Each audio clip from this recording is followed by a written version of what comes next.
Olá, esse é o Papo em Ordem, o podcast da OAB, e hoje nós estamos aqui recebendo a advogada Carolina Zemuner e o advogado Alisson Barbalho, e eu sou o Nelson Maciel, presidente da Comissão de Defesa das Prerrogativas, e hoje nós vamos falar sobre um tema muito importante para a advocacia rondoniense, que são as prerrogativas, direitos ou privilégios. Bem, eu vou pedir então que cada um de vocês se apresente, passando aqui primeiro as damas, a doutora Carolina.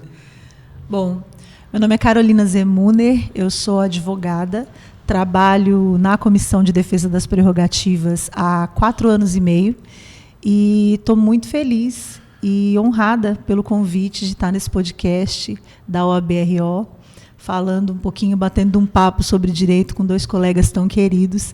E já de antemão, parabenizar o Dr. Nelson pelo atual aceite, né? Parabenizar o Dr. Nelson por hoje estar presidente da Comissão de Defesa das Prerrogativas. A gente já conversou, é um desafio muito grande, mas também uma satisfação servir a ordem aos colegas numa comissão tão importante como essa. Eu estou na comissão há uns 3 anos. Eu entrei quando o Dr. Elton, então presidente da OAB, e o Márcio, que tinha acabado de ser nomeado para presidente da comissão. E foi muito desafiador, porque tinha acabado de iniciar a advocacia, tinham acho que 6 meses advogando. E, vamos dizer assim, integrar a CDP ela é muito interessante porque enriquece, né? Você começa a ter várias visões. Eu não atuava no criminal e eu comecei a ter noções mais práticas do criminal, tirando aquilo que era teórico da faculdade. E, por exemplo, na área civil surgiu alguns debates sobre procuração. Então, a comissão em si é muito enriquecedora porque ela te dá uma visão geral sobre problemas que podem acontecer enquanto se está advogando. Beleza. Eu vou começar logo, como dizem, vou começar pelo começo. Eu acho assim, o que a advocacia ela precisaria efetivamente que as faculdades conseguissem passar isso, né, para que o advogado ele tenha consciência do que são as prerrogativas dele. Então, assim, não sei se eu consegui ser claro. Qual seria a melhoria que as faculdades deveriam fazer para que o advogado pudesse tanto saber quais são as prerrogativas e saber como defendê-las? Então, essa eu sei. Eu acho que o grande problema seria porque a matéria de ética, de disciplina, de prerrogativa, ela está no último semestre, né? Então, a pessoa tem 6 meses para gravar um estatuto, para aprender ética, para aprender tudo, né, relativo ao OAB em 6 meses. Porque ao longo do curso a pessoa vê partes teóricas do processo do direito material, mas ela não pensa no viés do advogado. Tanto é que a gente pode dizer assim, no começo do curso todo mundo pensa, sei lá, em ser delegado, em ser juiz, em ser isso, e às vezes ele não pensa em advogar. Tem alguns colegas que já chegam, não, eu quero fazer o curso de direito porque eu quero ser advogado, mas nem todos chegam com esse ponto de vista. Então eu acho que o diferencial é isso, né? Melhor dizendo, o diferencial é a OAB estar dentro da faculdade, dando cursos, explicando quais são as prerrogativas do advogado.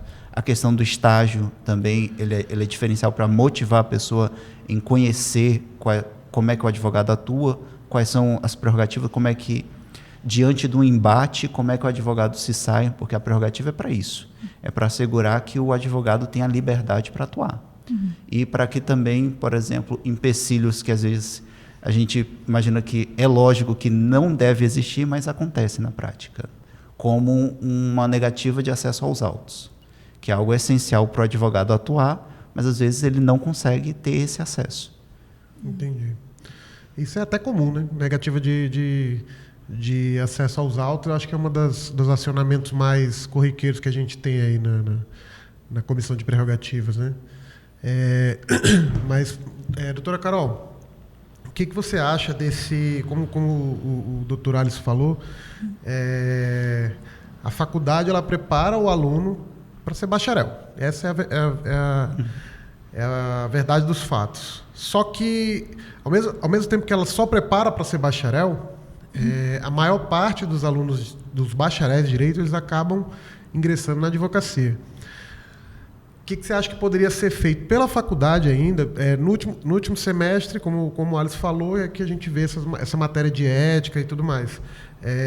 O que seria essencial para solucionar isso? Seria aumentar seria um ano inteiro debruçado sobre esse tema, né, ética e dando especial atenção às prerrogativas, ou seria colocar isso em outra parte em outro período da faculdade?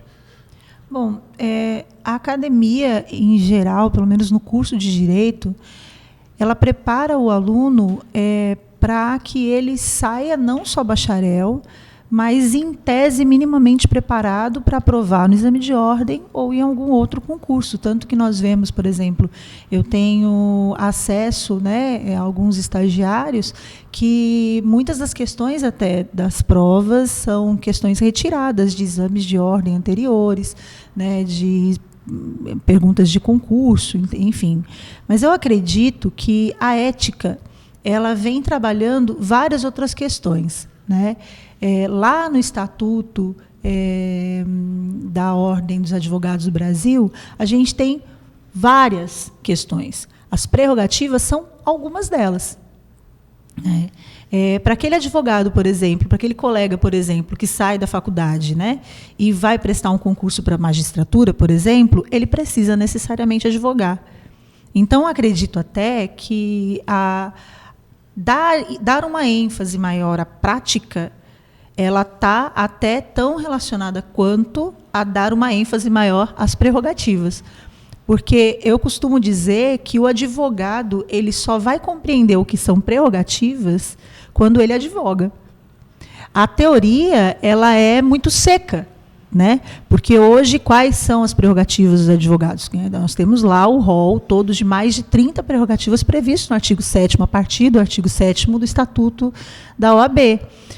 Mas nós temos uma questão muito importante prevista no artigo 6º, que eu acho até que é um pouco do que a gente vem trazendo para esse debate, que é a questão de não hierarquização da nossa profissão.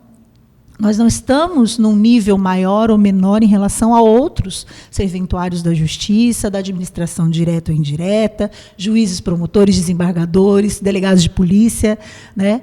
A nossa função lá no artigo 133 da Constituição Federal, ela define a profissão do advogado como essencial à manutenção da justiça.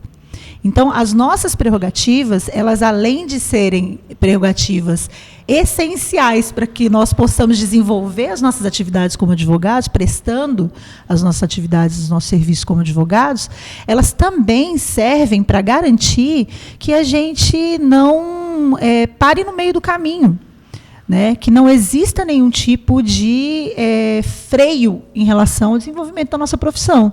Então, quando o estagiário ou o acadêmico ele sai da faculdade, ele tem que ter na cabeça dele que se ele for exercer a advocacia, ele tem que exercer essa advocacia de forma plena, ele tem o dever de exercer a advocacia de forma justa, né? Mas ele sai da faculdade muitas vezes sem saber o que é uma prerrogativa. Aí que está, né? Porque a gente está falando da matéria de ética. Ética envolve várias coisas, né? Mas saber o que são as prerrogativas, e aí eu acredito até que, a título de sugestão, campanhas da própria OAB, né, dentro das universidades, para falar e isso do meio para o final do curso mesmo, porque não adianta nada tu dizer, sabe o que é uma prerrogativa violada para um acadêmico que está lá no 5º período, 6º período, ele só vai precisar saber o que é mesmo quando ele estiver se formando, né, já na iminência de se tornar um advogado. Ainda tem um detalhe que o nosso estatuto, ele disciplina como nós vamos atuar na nossa profissão, que, vamos dizer assim, tem um viés mais da ética, mas ele também, a gente pode dizer que é o mínimo que a advocacia precisa para que o profissional consiga desenvolvê-la bem, né? Então, é nesse campo, vamos dizer assim, que entra mais a nossa prerrogativa. Por exemplo, que a doutora Carol até citou, que é o artigo 6º, ser tratado de modo urbano, ser tratado como o igual, porque o processo ele não diz assim, o juiz está acima do advogado ou o contrário. Não, todos são iguais. Todos vão cooperar para que o processo se desenvolva e o cidadão tenha o direito que ele busca, né? Assim como a questão da administração pública. Aí eu tenho um problema no, sei lá, vamos pegar um exemplo assim, com a questão de um tributo. Eu preciso que isso seja resolvido. Eu não sei o que fazer. Eu vou atrás de um advogado e esse advogado vai lutar pelo meu direito. Então, esse advogado, vamos dizer assim, precisa que as portas estejam abertas, que é uma outra prerrogativa. Lá ele precisa ser bem recebido, ser bem tratado, para que ele consiga, vamos dizer assim, não só entregar a letra fria, né, que seria a petição, o requerimento, mas ele também consiga expor, externar aquilo que são os anseios do cliente dele. Fazer a defesa plena, né, do direito do cliente dele. É interessante, eu acho assim, que a gente falou sobre os bacharéis, os acadêmicos, mas eu vejo até de uma parte da sociedade, e até o tema do nosso podcast, que muitas das vezes é confundido como privilégio. As prerrogativas do advogado é confundida como privilégio. E não só a sociedade leiga, como também serventuários da justiça ou de outros poderes. Qual que seria como que a gente conseguiria diferenciar ou demonstrar de forma prática, né, isso aí até a gente poderia citar algum exemplo, essa diferenciação? Porque a gente sabe que nós que atuamos tanto no direito quanto dentro da Comissão de Defesa das Prerrogativas, nós sabemos claramente, mas para quem nos escuta, às vezes um acadêmico não sabe se é um direito ou se é apenas um privilégio. Uhum.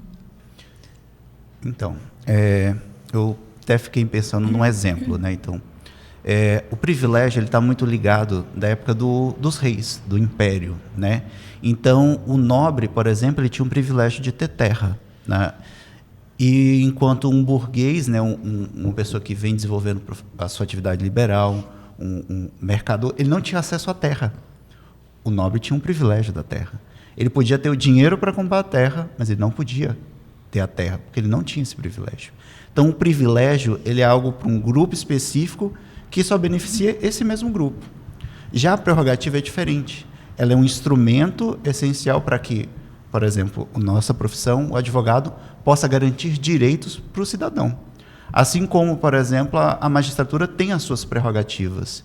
O juiz ele precisa ser inamovível, ele precisa ter garantias de que quando ele decidir alguma coisa, ele não vai ser perseguido por sua decisão. Então, a prerrogativa está ligada a isso. Ela dá garantias, ela assegura que o profissional possa trabalhar com liberdade. Sim. Então, eu acho que essa é a maior diferença do privilégio para a garantia. Porque o privilégio é um fim em si mesmo, mas a garantia não. Ela é um direito, além de ser um direito, ela tem instrumentos que permitam que esse direito seja assegurado, seja cobrado do Estado. Por isso que eu brinco que o nosso estatuto ele é o nosso mínimo existencial. Uhum. É verdade. As garantias, elas, pelo menos as prerrogativas, né? Eu vou voltar a essa frase.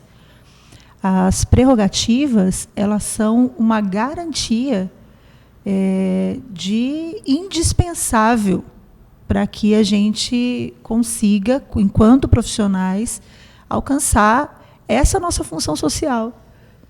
Então, não é um privilégio, é uma condição, como o Dr. Alisson bem trouxe, mínima para que a gente sobreviva enquanto profissional. Tanto que são prerrogativas profissionais, são prerrogativas do advogado. Né? A palavra prerrogativa, ela lá na origem dela, ela quer dizer privilégio. Mas nós não estamos falando de prerrogativa enquanto privilégio, nós estamos falando de prerrogativas profissionais. Né? Então, é o mínimo para que a gente consiga alcançar o direito, para que a gente consiga alcançar ordem social, para que a gente consiga exercer a nossa profissão. Algumas delas a gente pode até citar. Né? Ter acesso aos autos, entrar livremente na sala de um juiz, permanecer em uma audiência sentado ou em pé. Né? Tem garantias para as mulheres advogadas. Outras garantias, por exemplo, como acessar um processo, ter acesso aos autos com ou sem procuração, dentre várias outras. São o mínimo para que a gente consiga exercer a nossa profissão. Eu vou fazer aqui o o papel de entrevistador leigo e vou questionar. Mas isso tudo está previsto em lei? Isso é uma lei, essas prerrogativas? As prerrogativas são uma garantia legal. Elas estão previstas a partir do artigo, já no artigo 6º a gente já tem, né, do Estatuto, e a partir do artigo 7º nós temos mais de 30, né, e eu queria exemplos. Eu queria saber por que nós temos trabalho. Se temos tem uma previsão legal, por que que existe a Comissão de Defesa das Prerrogativas? Qual que é a dificuldade das pessoas em respeitarem a lei, em obedecerem a lei? Muito pelo desconhecimento da lei, né? E muito também por, muitas vezes, não ser admitido plena liberdade ao advogado, né? Tanto que nós temos alguns casos recorrentes de violação, né, doutor Alisson, de prerrogativas, muitas vezes por parte do judiciário, muitas vezes por parte da administração pública, né? Desconhecimento da lei e uma tentativa mesmo de afronta, né, a nossa liberdade de atuação. Então, eu acredito que haja o desconhecimento dos próprios colegas, que não são culpados por não saber, né? A Comissão de Defesa das Prerrogativas ela está preparada para receber o colega, para acolher esse colega, e ainda que não seja um assunto relacionado às prerrogativas, ela direciona para uma comissão ou para alguma situação que busque também resolver o problema do colega. Então, eu acredito que a dificuldade está, primeiro, na falta de conhecimento de muitos colegas do que é e o que não é violação, né, o que é o que não é prerrogativa, e nessa, muitas vezes, infeliz, né, prática de não respeitar propositalmente, o que também acontece. Eu acho que, também respondendo a tua pergunta, teve um acionamento, não sei se tu lembra, aquele que a gente até foi junto, Carol, que a servidora ela pensava que o estatuto era algo interno da OAB. Aí, quando a gente chegou assim, não, o estatuto da OAB é uma lei. Então, ela não entendia que o estatuto era uma lei, porque às vezes os colegas chegavam assim, meu estatuto diz isso, o estatuto diz aquilo, e ela pensava assim, não, o estatuto é como numa associação, um exemplo assim, né? Não, é uma lei. Então, aquilo que está descrito lá, né, a prerrogativa de acesso aos autos, que a gente tem citado muito, vamos dizer assim, nesse episódio, é o quê? Ela é uma disposição na lei. Todos os servidores públicos têm que observar, toda a sociedade tem que observar, que a nossa liberdade é de agir conforme a lei, né, ou fazer aquilo que a lei não autoriza. E a administração pública é o contrário. Eles têm que fazer aquilo que a lei manda, né? Então, nesse caso, a lei manda os servidores públicos observarem, dentre outras obrigações, as nossas prerrogativas. E é interessante que dentro de todos os órgãos públicos tem lá o artigo que diz que é crime, né, desacatar o servidor público no uso de suas atribuições. Então, assim, aquilo não deixa de ser uma prerrogativa deles, de ter respeito. Sim. Por todos os todos os usuários daquele órgão. Então, assim, eles sabem do deles, só não sabem do nosso. Não, eles sabem, muitos sabem do nosso, né? Mas é mais comum terem pessoas que respeitam, né, do que pessoas que violam. Então a gente até não generalizar e não ser injusto, porque uma área muito atuante dos advogados é a área administrativa.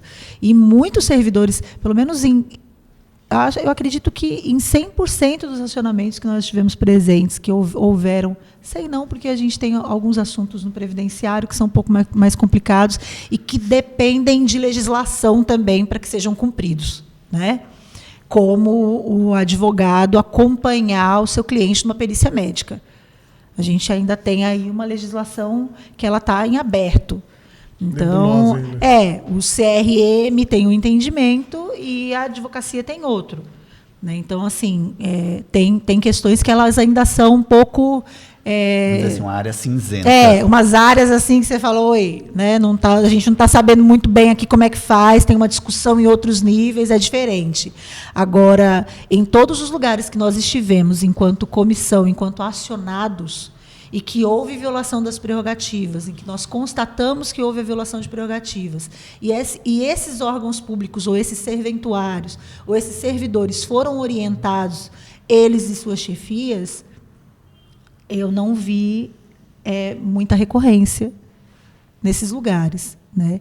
Então, a gente tem aí um respeito, claro, né, à advocacia em geral nesse sentido. Existem coisas que são recorrentes, como a questão do alvará, né, dos alvarás, procuração para alvará, para sacar alvará com poderes específicos, ou muitas vezes o banco exige uma firma reconhecida, e isso fere o nosso estatuto. Então, assim, a gente tem acionamentos e acionamentos. É muito importante dizer que nós somos mais respeitados que desrespeitados. Contudo, quando somos desrespeitados, a gente não transige a nossa prerrogativa. E nem tão pouco temos medo ou receio, né, de questionar a autoridade e dizer, olha, o que você está fazendo é abuso de autoridade. Nós já fomos em acionamentos em que foi dada voz de prisão à autoridade, né, por abuso. Então, nós temos assim nenhum receio de exigir o que é nosso. Nós não transigimos prerrogativas. A gente não tem nenhum tipo de receio de ir até o lugar e dizer, olha, alto lá. Porque nós não vamos como Carolina, Alisson, nem doutora Carolina, nem doutora Alisson. A gente não advoga para o colega que acionou. Nós vamos, enquanto ordem dos advogados do Brasil, dizer o que você está fazendo é violação de prerrogativas. Então, é muito importante esclarecer até para os colegas que, quando você tem a sua prerrogativa violada, a sua prerrogativa violada ela reflete em toda a advocacia. Ela é uma afronta a toda a advocacia. Ainda tem um detalhe que tem situações que, vamos dizer assim, o plantão indo lá resolve, mas tem situações que, pela complexidade, é necessário, por exemplo, a gente fazer um processo, digamos, que seja uma questão judicial, a comissão se reúne, discute, pensa qual seria a proposta institucional, pegando o gancho, ou a proposta eu queria entender quais as medidas que a Comissão de Defesa das Prerrogativas elas costumam tomar, dependendo, como o Alisson já adiantou, de acordo com a complexidade do caso, né, ou de acordo com o tipo de violação. Então, quando o plantão... Vou começar pelo plantão. Então, o plantão é acionado. A gente vai lá, tenta mediar o conflito, entende o que aconteceu com o colega, ouve o colega, ouve a autoridade, se a autoridade for, vamos dizer assim, externar, porque às vezes tem situação que o clima de conflito está tão grande que a pessoa não quer nem falar. A gente resolveu, beleza, vamos dizer assim, o assunto morre ali. Não resolveu, a gente lavra o chamado termo de constatação, para a OAB adotar as providências cabíveis. As providências cabíveis costumam ser reunião institucional, se for o caso, existe a opção de responsabilidade civil, administrativa, criminal, e judicialização para, vamos dizer assim, determinar obrigações de fazer ou não fazer. Inclusive, combinando multas, né? Sobre isso, nós tivemos um MS coletivo que determina, você deve agir dessa forma. Tu lembra quais foram os órgãos? Teve um eu lembro que foi do INSS, sobre a questão do guichê do advogado. E Ministério Público. Teve também do Ministério Público. Existe algum tipo de responsabilização do servidor, seja ele um magistrado, um técnico, uma responsabilização pessoal? A OAB ela toma essa atitude? Assim, por exemplo, existem algumas, passo a passo, praticamente esse que o doutor Alisson falou. Então, o advogado teve suas prerrogativas violadas, ele procura a Comissão de Defesa das Prerrogativas, invariavelmente, assim, com algumas exceções, mas ele aciona o que nós chamamos de pré-rogafone. Então, aquele plantonista ele vai ali receber o rojão, né? Muitas vezes nem se trata de violação de prerrogativas, contudo, já aconteceu, eu e o doutor Alisson, nós com frequência, né, estamos ali nos grupos que estão nos plantões, né, que ficam com prerrogafone, então, eventualmente, meio-dia, nós recebemos uma ligação de um colega que está, sei lá, sofrendo uma agressão física em algum órgão público, e nós levantamos, às vezes, até sem muito fôlego, e em 15 minutos chegamos para socorrer o colega, né, como já aconteceu em alguns casos. E o que acontece quando a comissão é acionada para ir em loco, acontece isso que o doutor Alisson falou. E, mesmo assim, a gente já tem tido cuidado de pedir ao colega para que encaminhe esse caso por e-mail, porque lá no e-mail a gente vai ter como abrir um processo disso. Né? Esse processo ele vai ser distribuído entre os membros da Comissão de Defesa das Prerrogativas. Nós nos reunimos em plenária, né, nas sessões da CDP, para proferirmos os nossos relatórios e os nossos votos. Esses relatórios e votos eles têm algumas consequências, algumas administrativas e outras um pouco mais gravosas, né, a depender do alcance daquela violação. Né? Como, por exemplo, já vivemos, né, alguns casos de desagravo, né, de desagravo público. Inclusive, o doutor Márcio esteve visceralmente se manifestando no caso de um colega que foi desagravado por ter sido agredido fisicamente numa operação policial. Né? Então, nós fomos... e o desagravo ele é uma manifestação de repúdio pública da OAB. Né? Então, nós fomos todos acompanhando, principalmente os membros da comissão, acompanhando esse desagravo, porque causa repúdio social e na nossa, na nossa advocacia, que para a gente, para todos nós, é tão cara, né, tão preciosa. É uma profissão que nós escolhemos, então o desagravo é uma medida mais gravosa que não depende só da CDP. Entendi. Né? Aí é uma decisão da instituição. O regulamento geral e o estatuto ele prevê que seria o conselho, esse órgão que dá a última palavra do desagravo. Então, a depender, por exemplo, do prazo, que ele tem 60 dias para ser aprovado.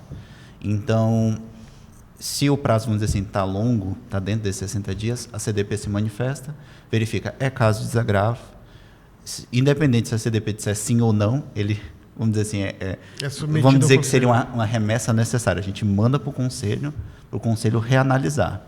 Entendi. Né? E o conselho, vamos dizer assim, dizendo, sim, caso de desagravo. Depois que ele é aprovado, ele tem 30 dias para ser executado. Aí vai o conselho e a comissão de prerrogativas, a advocacia, de um modo geral, ela é convocada para estar nessa sessão de desagravo, em que é lido justamente é externado esse repúdio da OAB pelo fato que aconteceu. E é interessante, vamos dizer assim, que o desagravo é uma medida, como a gente já elencou. Há a responsabilidade, que é outra situação. No exemplo que a doutora Carol trouxe, o desagravo foi uma. A OAB também pediu outras medidas, que seria a responsabilidade. Sim, civil e criminal. Identificar o servidor, por exemplo, se for praticado por servidor público, identifique, por exemplo, nos nossos votos, normalmente a gente já faz até isso. Né? Pede para que a Procuradoria da Ordem ou a Presidência da Ordem busque junto aos órgãos, né, ou ao órgão cujo servidor envolvido na violação, ou servidor que violou as prerrogativas, seja identificado e devidamente notificado, devidamente, né, seja aplicada ali a sanção para aquele servidor. A única coisa que a gente não faz é permanecer inerte. Né? A Comissão de Defesa das Prerrogativas é extremamente atuante, porque é a nossa porta de entrada, né, de atuação. De qualquer forma, eu agradeço o nosso papo em ordem, né, que a gente falou um pouco sobre as prerrogativas. Eu queria também deixar aqui, até como considerações finais, um convite para que toda a advocacia venha participar, né, inclusive assistindo às sessões que a gente analisa na Comissão de Defesa das Prerrogativas, aquelas que não são sigilosas, e também pedir para que os colegas, todas as vezes que eles tiverem algum caso de violação de prerrogativas ou que eles entendam que seja, acionem as prerrogativas através do que a gente chama do nosso prerrogafone. Passar a palavra à doutora Carol, depois ao doutor Alisson, para as nossas considerações finais. Eu gostaria de agradecer mais uma vez a oportunidade de convite, dizer que a OAB, com certeza, é um lugar onde toda advocacia é acolhida. Então, se você tem interesse em participar de alguma comissão, procure a OAB. Conheça as comissões, né? Essa é uma campanha que já tem sido feita até desde o começo, né, dessa nova gestão do Dr. Márcio. Dizer que nós, da Comissão de Defesa das Prerrogativas, estamos às ordens, né? Eventualmente, eu plantonista, doutor Alisson plantonista. Em breve eu. Em breve o doutor Nelson, porque só conhece o prerrogafone quem fica com ele. E é isso, agradecer a oportunidade e dizer que nós estamos à disposição. Eu acho importante registrar, né, que a comissão ela busca sempre ouvir diversos pontos de vista. Então, diante da situação que os colegas eventualmente possam levar pelo plantão ou pelo um processo, a comissão debate, a comissão busca soluções, seja quando de fato é uma violação de prerrogativa ou não, que aí, se não é, a gente fala, doutor, se não é violação de prerrogativa, a gente acha que você poderia adotar medida A, B ou C, ou então indica, busca a comissão, um exemplo, de prestação jurisdicional, ou a comissão de direito previdenciário para eles lhe apoiarem, ou seja, a gente busca indicar o caminho, né, quando não se trata da nossa competência em si. Eu costumo dizer que a CDP é o irmão mais velho do advogado, né? Então, quando existe algum problema, pode chamar o irmão mais velho, que é a OAB, através da Comissão de Defesa das Prerrogativas.